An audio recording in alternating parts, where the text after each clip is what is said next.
All right, now we're starting.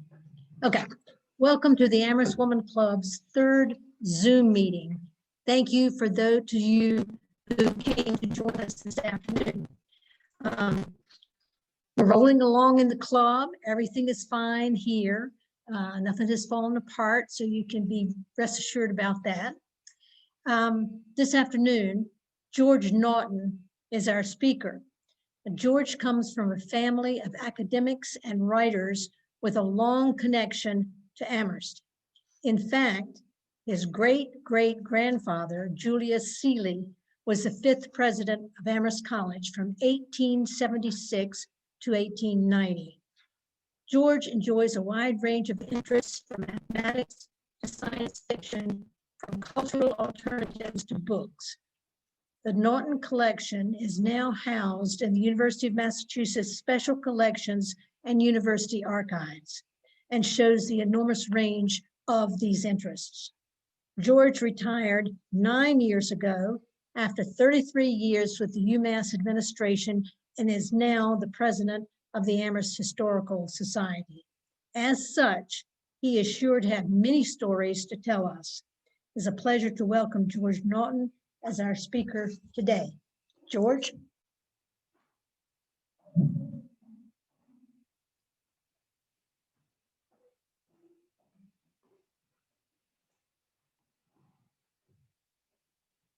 Well, thank you. Whoever wrote that doesn't know me very well, I think. Here we are, and good afternoon. I am George Naughton, and I'm here to talk to you about the history of the town of Amherst. And I need to begin with a disclaimer. I'm the president of Amherst Historical Society, but I'm not, by education or training, a historian. We have historians on our board, but I'm not one of them. But I am a 40-year resident of Amherst with family ties to the town, and I'm a storyteller. And history and story are really the same word. So I'm here to tell you some of the stories of Amherst. And just a moment while I do the share screen.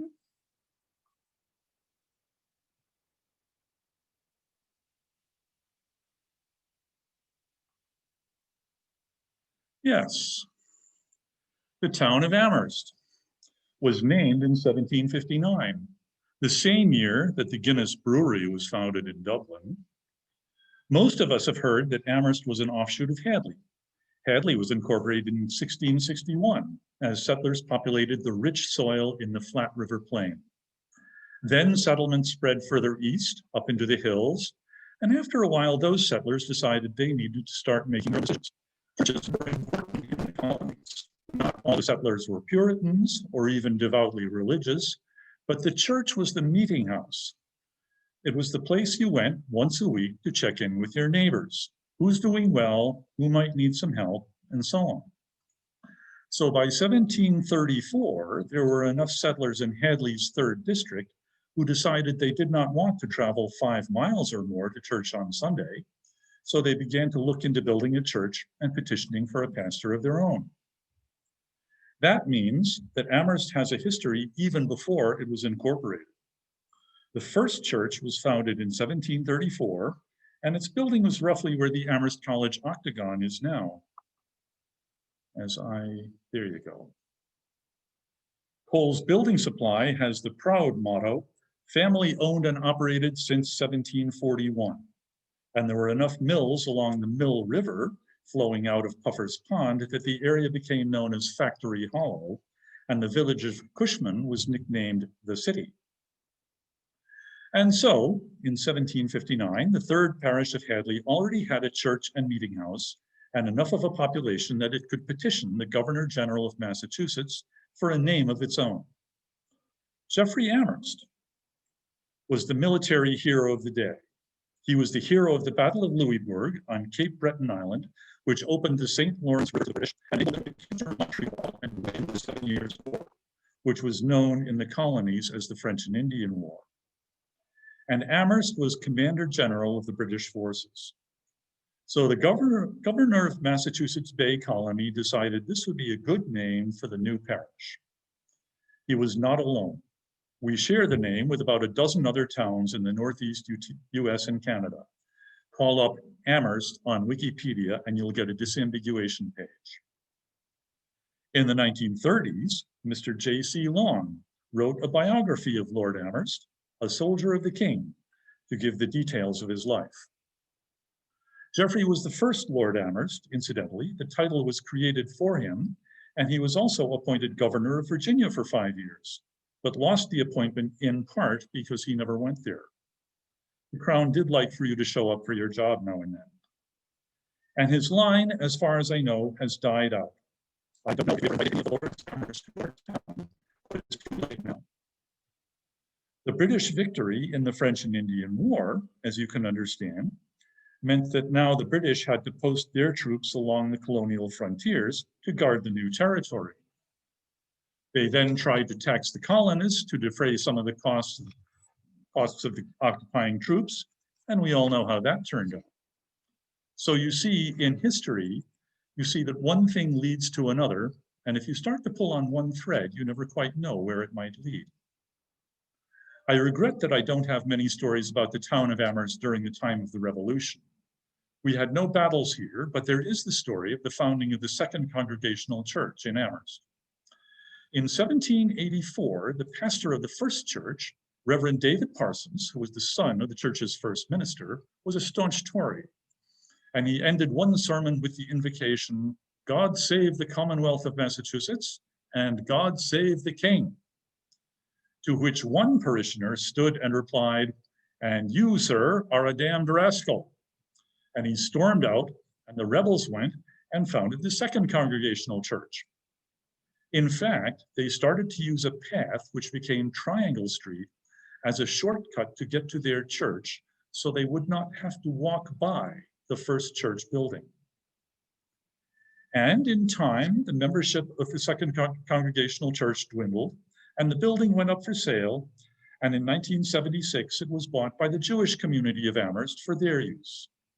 We have their story, or part of it, as told by Irv Seidman and his wife. Amherst has an industrial past, which has largely been torn down and built over. There's one rumor that Emily's brother, Austin Dickinson, influenced the Massachusetts legislature to found Mass Aggie here in 1863, rather than somewhere else, because he wanted to direct the town's development towards academics and away from industry, because he didn't like the sound of the Roper steam velocipede, one of the first motorcycles built in a local factory, putting up and down Main Street right in front of his house. Mrs. Ruth C. Pratt wrote a short book on manufacturing industries in Amherst, published in 2004, in an effort to correct the popular belief that there never was significant industry in Amherst. She thought the town's logo, the book and plow, did not give sufficient credit to the industrial history of the town. Grist mills and sawmills were the first signs of local industry, and the area along Miller River in North Amherst was known as Factory Hollow because of the number of mills taking advantage of the water drop from Puffer's Pond. But transport was still by horse cart or ox cart, unless you could use the river, and by 1792, local businessmen recognized the need for better, easier, and faster transportation of supplies, products, and people. The Connecticut River was of limited use because of the falls in Montague and in South Hadley. So they tried to build a canal around the South Hadley Falls. The first canal was not low enough, so fields got flooded. But by 1804, the canal was able to be operated successfully until the railroad came through in 1853. One of the first industries was papermaking. In 1795, there was a small paper mill on the river just above the village of Cushman. The Cushman family built their first paper mill in 1835, and 4 years later, they built another one. Meanwhile, in 1809, a well-to-do farmer named Ebenezer Dickinson, no relation to Emily, with help from his neighbors, built a 3-story wooden building to spin cotton thread for distribution to local families to weave into cloth. But he had no experience in the business and was soon out of his depth and was forced out as his neighbors organized what they named the Amherst Cotton Factory. the first company in Amherst to be incorporated, while several other cotton mills were built in Factory Hollow. Manufacture of wooden objects and tools was also popular, partly as a result of the embargo of 1807, which cut off the flow of imports. Between 1829 and 1870, there were 20 separate plane-making firms in Amherst. The Nutting brothers were successful for a few years, but long-term success went to James Kellogg, who built his shop, 2 factories, and a boarding house for some of his 20 tool makers at the intersection of Stanley Street and Route 9 in a community called Kelloggville. Despite a burst dam in 1886, he was able to continue the manufacture of fine tools into the 20th century. But while the History Society likes to talk about Amherst's planes, and we have several hundred of them in our collection, Amherst's main industry was palm leaf hats. I can't detail the manufacturing process, but in general, the palm leaves were harvested in Cuba and shipped to Amherst, where they were bleached, split, and then woven into hats in a combination of factory and home labor. The Boston Journal of May 1870 says, quote, "Few persons have any idea of the magnitude of the hat business in even this one establishment." For the season of July 1870 to July 1871, the number of palm leaf hats will probably amount to 100,000 dozen, or almost 5,000 hats per day. Leonard Mariner Hills was succeeded by his son Henry Hills, who died in 1896, and was in turn succeeded by his only son, Leonard M. Hills, who ran the business well into the 20th century. They provided cloth hats for soldiers in World War I and continued doing business until the Great Depression. In 1935, the company was forced to dissolve, and the plant was torn down in 1940. So all that is left now from that time is a few scattered buildings and the 2 imposing family mansions built during the Civil War and overlooking the railroad tracks and the industrial complex. Upon the death of the first Leonard M. Hills, his house passed to his widow, Betsy Hunter Hills. From there to her son, L. Dwight Hills, and then to his widow, Alice Thompson Hills, who died in 1922, bequeathing the building to the Amherst Women's Club. That was back when there was industry in Amherst. And in 1864, the First National Bank of Amherst was located in the block of buildings by the railroad station, where the Fenton Sports Equipment used to be, and more recently, Element Spa. With that location, it was close to the railroad, to several boarding houses, and to the factories. And like many other banks of the time, the First National Bank of Amherst printed its own currency. It printed over $4 million worth of national currency, but I don't think the History Society has any in its collection. That's a brief outline of Amherst industrial history. You probably know the outline of the history of academics in Amherst, that Amherst College was founded in 1829 as an effort to relocate Williams College. It was also founded because of the feeling that Harvard and Yale had become too liberal in their religion. While Noah Webster lived in Amherst, he was one of the trustees, and his statue graces the campus. Massachusetts Agricultural College was founded in 1863 as part of the Morrill Land Grant Act. It became the Massachusetts State College in 1931 and the University of Massachusetts in 1947. But there are other histories to be gathered. Amherst has had a Black population for hundreds of years, and in fact was the home of Angeline Palmer, a Black orphan girl who was a ward of the town and was hired out as a servant to the Shaw family in Belchertown. But the Shaws hatched a plan to kidnap Angeline and take her down to Georgia, where they could make money by selling her as a slave. Angeline Palmer's half-brother, 20-year-old Lewis Fraser, learned of the plan, and he and his friends, Henry Jackson and William Jennings, appealed to the Amherst selectmen to take action. The selectmen didn't want to get involved, leaving few options.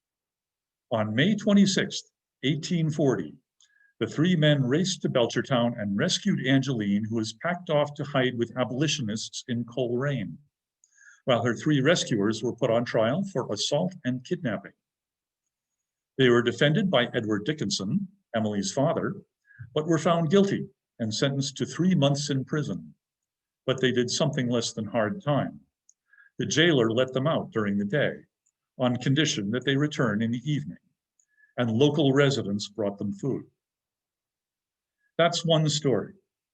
We don't have a lot of stories about the Black or Native populations of Amherst.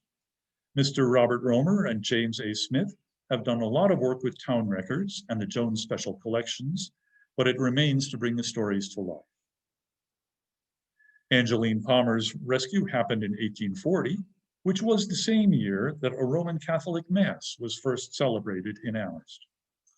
The first St. Bridget's was a wooden building dedicated in 1871 and probably serving a large immigrant population.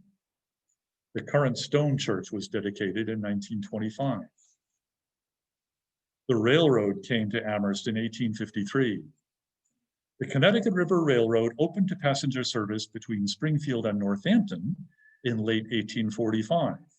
Trains reached Deerfield in 1846, Greenfield in 1847, and the junction with the Central Vermont Railway in 1849.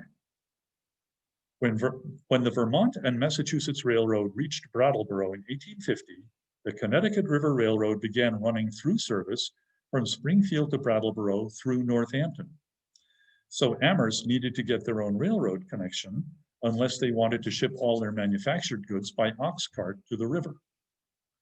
Austin Dickinson was instrumental in organizing the railroad, and Emily Dickinson wrote that she witnessed the celebration from a grove of trees by her house as the first locomotive of the Amherst and Belchertown Railway pulled into the station on June 9th.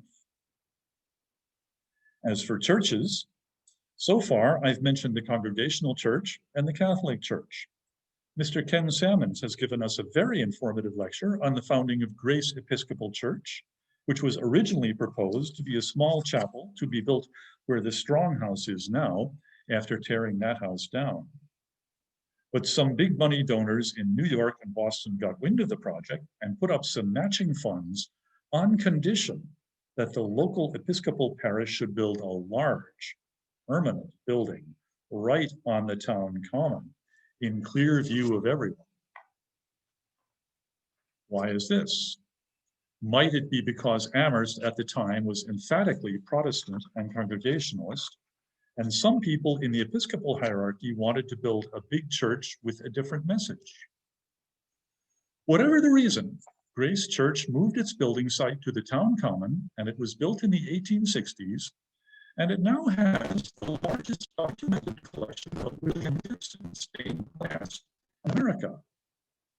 I said documented.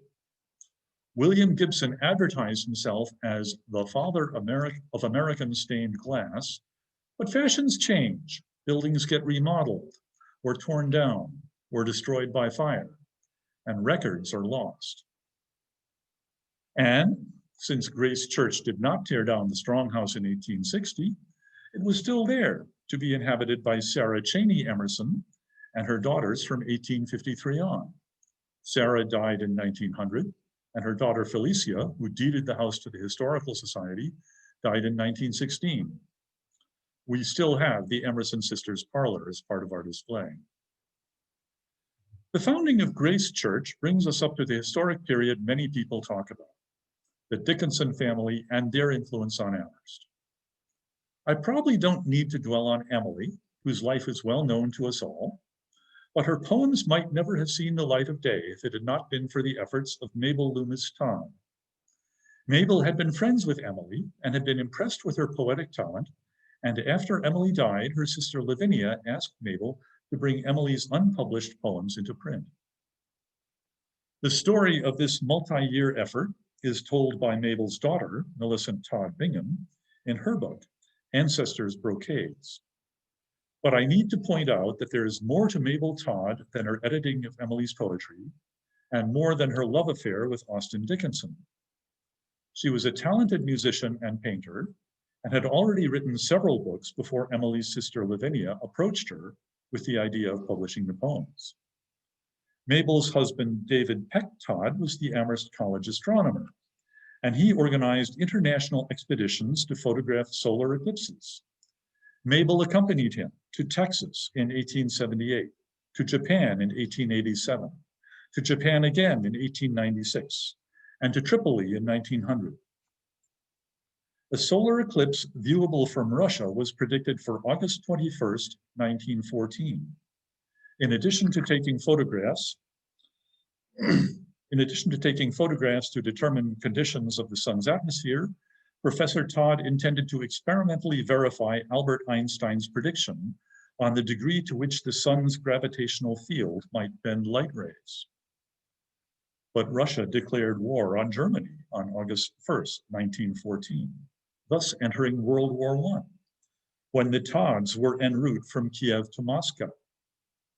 The scientists quickly abandoned their plans for the eclipse and concentrated instead on getting out of the country.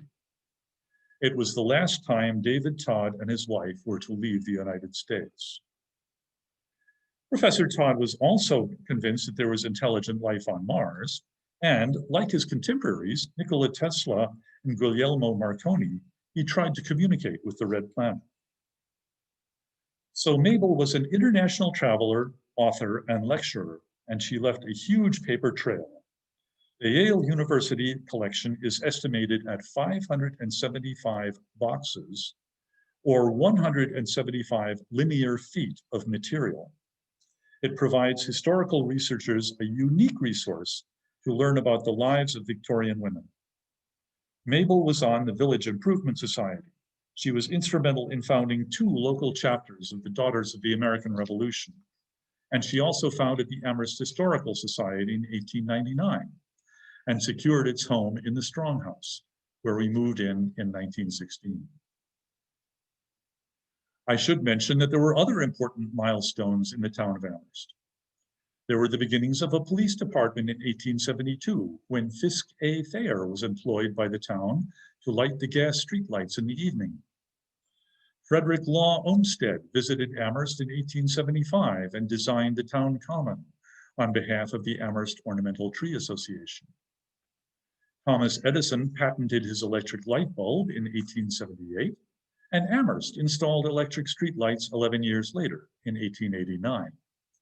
These replaced the gas streetlights. The Amherst Gas Company was founded in 1877.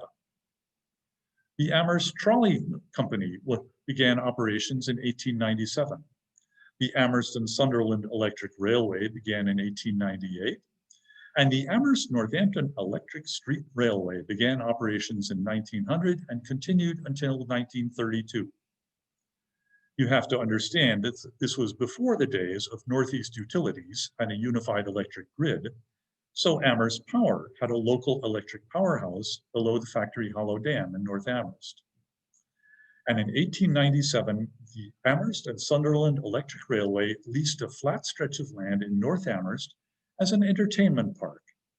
This became the Mill River Recreation Area. Water from the Pelham Reservoir was piped downhill into Amherst in 1880, and the first traffic light was installed at the corner of Main and Pleasant Streets in 1943. It was a flashing yellow light signaling caution. So now we find ourselves in the 20th century. I've more or less skipped over the founding of Amherst College in 1821 and Massachusetts Agricultural College in 1863. I could tell a story or two about my great-great-grandfather, Julius Hawley Seeley, a widely respected Amherst College professor of mental and moral philosophy, who was elected as an independent to the United States House of Representatives in 1875. He only served 1 term since he was appointed president of Amherst in 1876. While he was a professor at Amherst, he had a profound effect upon a Japanese student, Joseph Hardy Nisama, who returned to Japan to found Doshisha University in Kyoto in 1875. One thing leads to another. You may know about Professor Edward Hitchcock, who gave his name to the prehistoric Lake Hitchcock, which used to cover the valley. But have you heard of Amherst College Professor Benjamin Emerson, the noted absent-minded geologist who was elected vice president of the International Geological Congress in 1897 and attended the meeting of the Congress in St. Petersburg, Russia. He was also chosen to go on the Harriman expedition to Alaska in 1899, which is why we find an Amherst Glacier and a Smith Glacier in Alaska. Then there's the literary history of Amherst, starting with Noah Webster, who lived here for 10 years while he worked on his dictionary.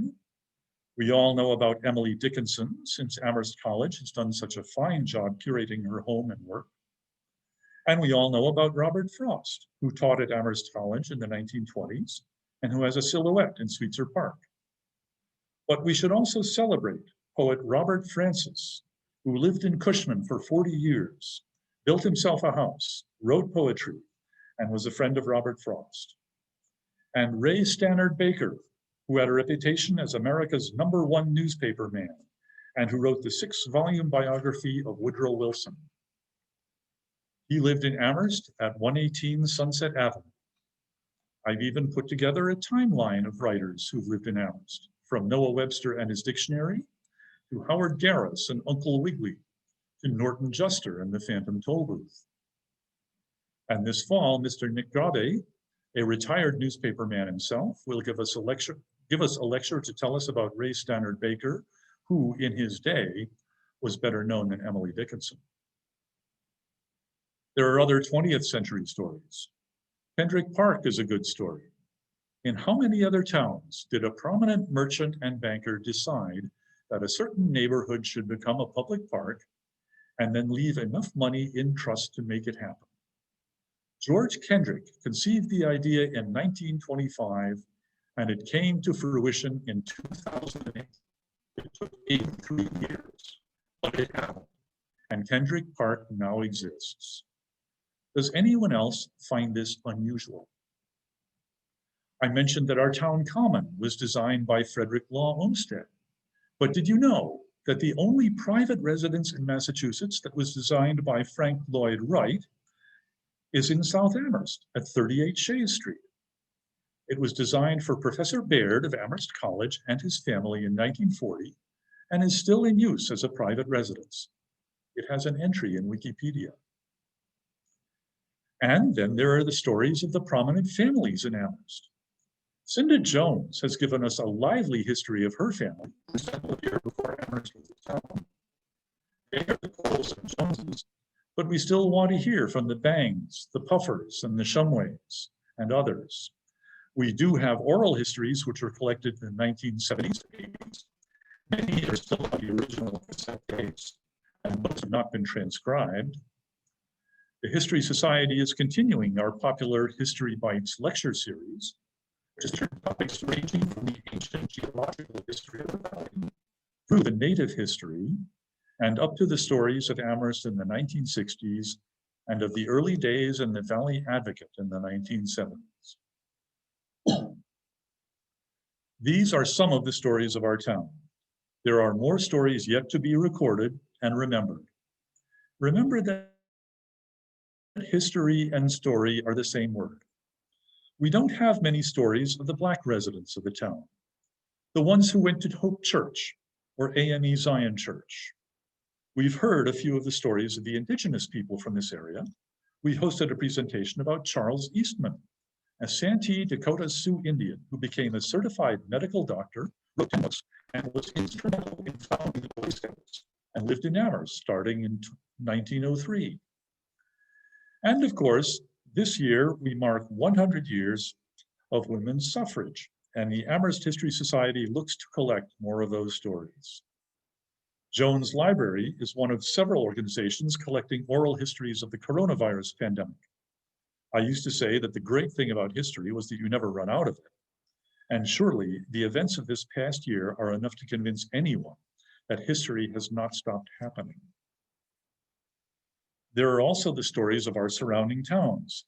At the Amherst History Museum, we have heard stories from the Porter Phelps Huntington House in Hadley, from the newly formed Museum of Our Industrial Heritage in Greenfield, and from the Rebels Center in Northampton. Before the pandemic, you could spend an enjoyable Sunday afternoon visiting one or another of the local museums. The town of Pelham's History Museum has information about Shays' Rebellion. And the Swift River Historical Society in Salem is devoted to telling the stories of the four towns drowned by the Quabbin Reservoir. The Stone House in Belchertown and the Orange History Museum are both well worth a visit. Remember that history doesn't stop at the town lines.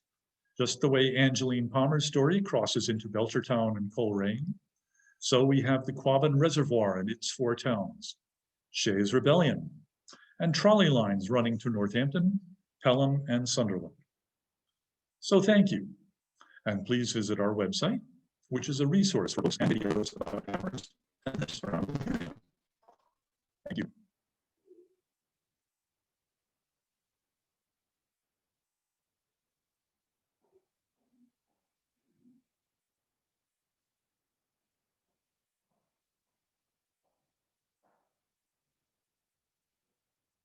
Questions?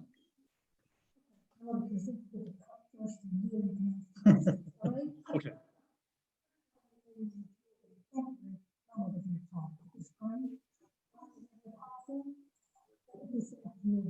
I will.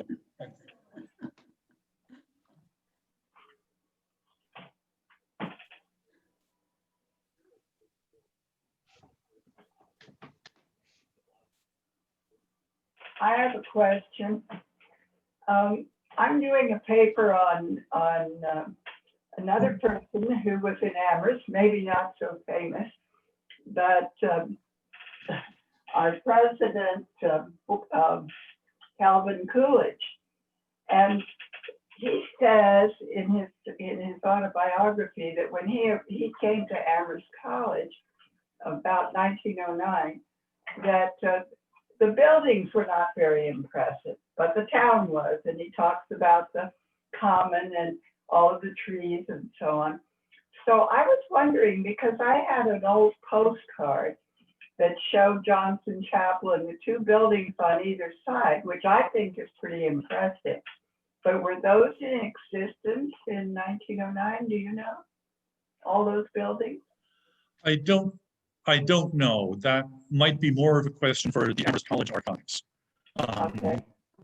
There's always more to learn about history, and I can't tell you which buildings were built in Amherst College. But you showed me the picture of the octagon. That's when I got to thinking maybe I should show that and not that postcard that I had. So thank you. Well, I will follow through on that. Okay. And I wanted to say that I have met with all of the characters that you spoke about today, and I really find that Amherst history is so unusual and so interesting that I really suggest that everybody join the Amherst History Museum and follow through some more. I also came up with a character that I don't think anyone has talked about very much, and that is a sort of a mystic professor that was at Amherst College back in the early 1900s, whose name was Garmund, and he influenced a lot of the students at that period. And I've never seen any books on him. Do you know about him? The name is not familiar to me. You said that he wasn't very well known, and I'll have to agree with you. Did you say Garmin? We're very influenced by him. And there's a quote that I can't quote without reading it, but he talks about what people should do when they get involved with their country. Basically, one of the sentences in it is like Kennedy's in Kennedy's speech, ask not what your country shall do for you, but what you shall do for your country. And that is a very famous part of a saying that Garmund had. And so I'm just wondering if Sorensen, when he went to do research on Kennedy, came across that particular paragraph. So anyway, that's I wonder if Sorensen was an Amherst man. Well, I don't know if he was an Amherst man, but I do know that he went to Amherst College to research some of these So I have one question. Can you give us the Yes. address again for the Frank Lloyd Wright house in South Hadley? Well, it's a private residence. Well, it's a private residence, so remember Mhm. that people live there, Yes, but it's 38 Shays Street. Shays. Okay. Yeah. Is that South Hadley or is that Amherst? That's Amherst. Amherst. Amherst. South Amherst. And you Oh, can. I'm sorry. Okay. So it's 38 Shea Street, Amherst. Yes. Okay. I I have a didn't question. realize that. Great. I have a Not a question. very expensive Frank Lloyd Wright house. And this has to do, was it very common for the churches in Amherst to also have schools associated with them? And I'm going to step back a little bit and tell a little story myself. I've only lived in Amherst for 33 years, but when we moved here, we got a knock on the door from Marjorie Elliott. And I don't know if any of you have heard of her, but she wrote a history of Amherst, and she actually came to our door to sell it to us and told us that on the lot where our house is, a very simple cape, which is at the intersection of Bay Road and Southeast, that there was a church there and a small school, and that it had been burned down in, I believe, in the 19th century. And I was looking for her book this morning, but I couldn't find it in our basement. But as I remembered in the book, that it did talk about the church being here, but not as much about the school. And there's a ruin of what looks like the base of a chimney in the lower part of our lot, which makes me think that there was something down there. But I didn't know, is there any, it could be a more general question, as with whether there were little schools associated with the churches in Amherst. I'm not an authority, but I'm inclined to think not. Schools, as I understand, were founded, there was supposed to be one school, I think, in each square mile, so that no one would have to walk more than half a mile to school. So that's different from the churches. So I don't think there was very much of a connection between the schools and the churches as such. Probably a lot of crossover in, people making decisions, what the governing body was. But I can't say much more about that. Dorothy, do you want to go ahead? Yes, I just wanted to follow up on Ray Stannard Baker. I'm teaching a course at HCC this semester, and we started off with some chapters from Isabel Wilkerson's The Warmth of Other Suns about the migration of Blacks to the North. And she has did extensive research and footnotes. And she mentioned Ray Stannard Baker as probably the first person who wrote a book talking about segregation and the color line. And so I sent away and I got this book. I think it's one that gets reprinted on demand. It's called Following the Color Line, an account of Negro citizenship in the American democracy by Ray Stannard Baker. And of course, he used to live just around the corner from me.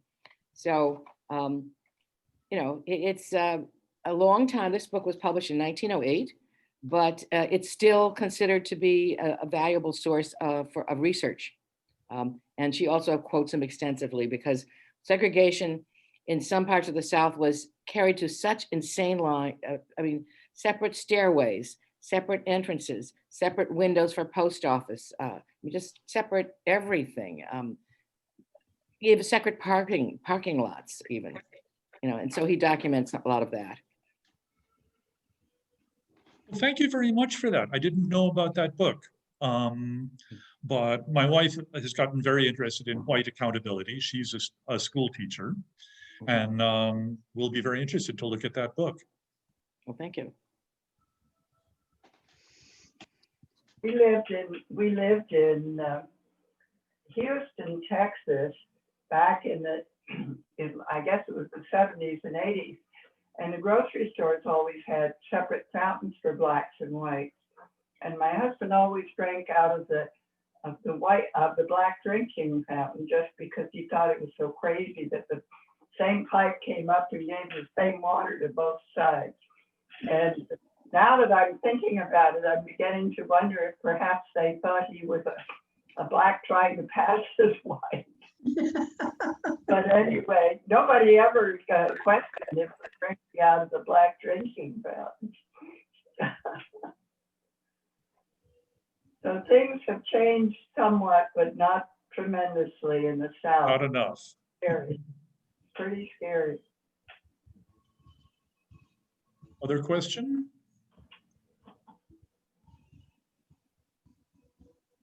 Perhaps not. All right. Thank you. Get the mask off. Saying thank you so much for a very interesting talk this afternoon. And I want to remind everybody that we have another Zoom meeting on November the 9th. So make sure that's on your calendar. Tell your friends because everybody can join and we'll see you then. I have a Thank you. question. I have a question. Okay, If go we ahead. want other people to join, we just send them the link? Yeah. You don't have to be a member of the club? No, I mean, we're open to all of our talks are open to the public. Yeah. So but- even on the Zoom, it's not by invitation? No, I don't think so. Why not? Just get the link because you send that out every Thursday before the Yeah. Monday meeting. And so then you can just, hey, invite all your friends. Great. Okay. Be super. Yes. Wait just one moment. Yes, Catherine.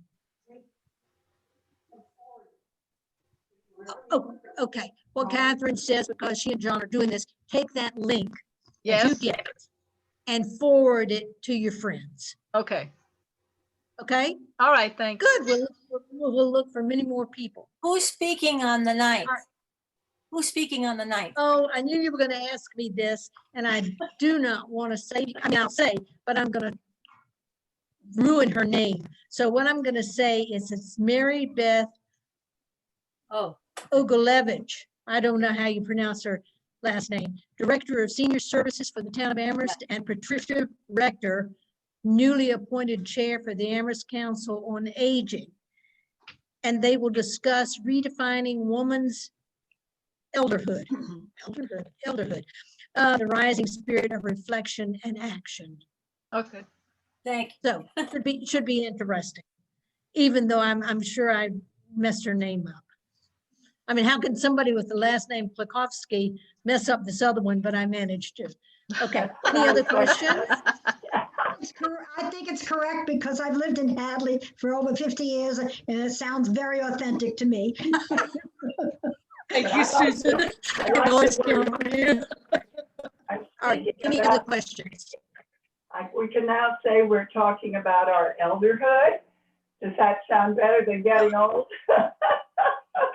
Yeah, I'm like you. That's why I stumbled about that one, elderhood. Yeah. I love that. I'm going to start using Or it. we could just call it refining women's last moments. I don't know. That sounds rather grim. I mean, I think it's great that we're going to have her. I don't really know her very well, but I've seen her on Zoom meetings. She's young, she's energetic, she's smart, and she's been at the senior center maybe for just a year. And a really challenging year it is too, since the center is closed. But you know, the aim is still how to deliver services to people when you can't go into your clubhouse, which is one of the things that we've been dealing with. Yes. And what I want you to do is I want you to send me the pronunciation of her name before. Phonetically. Yes, absolutely. Yes. Yes. You do that favor to me and it will appear as if, you know, I'm doing it correctly, which I would appreciate. Okay. It's up to you, Dorothy. If you're looking do for All names right. instead of elderhood, I in today's Times, there was an article particularly that's suggesting third age. So I don't know if we're the third agers, which I don't think sounds much better either, but What's after that? Yeah, right. Why do we, I mean, the question is, why do we have to be labeled? Just, you know, we're just people, you know, why do we have to be put in boxes? Well, anyway, if we're all through, Susan, you want to say something? Or you just, Well, I was just going to say you could do like the gym, call us silver bullets. You know, they have programs just for the seniors. They call either silver bullets or No, silver. silver sneakers. Silver Silver sneakers. sneakers, Oh, which it's the law. It was a Lone Ranger with a silver bullet. Well, Susan, that Lone Ranger dates you. Oh, Okay, if it dates me, it's gonna Have date you- me too. Yeah, absolutely. I Yes. mean, that's why I can say that. Who, You know, I'm in the played, what's same the name boat. of the actor who I don't played care. him? I used, Who knows the name of the actor who played the Lone Ranger? Gosh. oh, Clayton Steele? Clayton Steele? me, oh, who knows Tonto? What, that was Jay Clayton something? I Silverheels. don't know. I know I used to know it that much. No, Jay Silverheels was Tonto. I don't know. I don't know. Yeah, how about that? Yeah. Whatever. Okay, guys. Okay. Okay, let's just toss out one thing, the Inner Sanctum, how many remember? And Grand Oh, I Central remember Station? that. Oh, yeah. I do remember, but I was laying in bed and listening to the radio. My parents were listening to that. It was too scary for me, although I kind of did listen. Loved it. That Absolutely loved it. actually was broadcast in Mexico and we heard it. The Inner Sanctum? Yeah, Oh, sure. wow, wow. When I was a kid, I remember that there were several programs. I don't remember if they were all on the same night. Fibber McGee and Molly, Molly, yeah. and then Sunday Inner night. Sanctum, and what was the other one? Baby Snooks, Baby Snooks. Maybe was- Snooks. No, I don't remember. There were three. There were three of them. Oh, okay, yeah. Oh, I know one. Did I say Charlie McCarthy? No, you didn't. But I think Sorry, I interrupted you. Edgar Allan and Charlie McCarthy. Yeah. Anyway, his name was Clayton Moore, that was Oh, the that's Lone right. Ranger. Clayton And Moore. for those who, she said her name was Marjorie Elliott. It was actually Marjorie Atkins Elliott. She's related to the Atkins people who wrote the book about South Amherst history. Okay. Okay.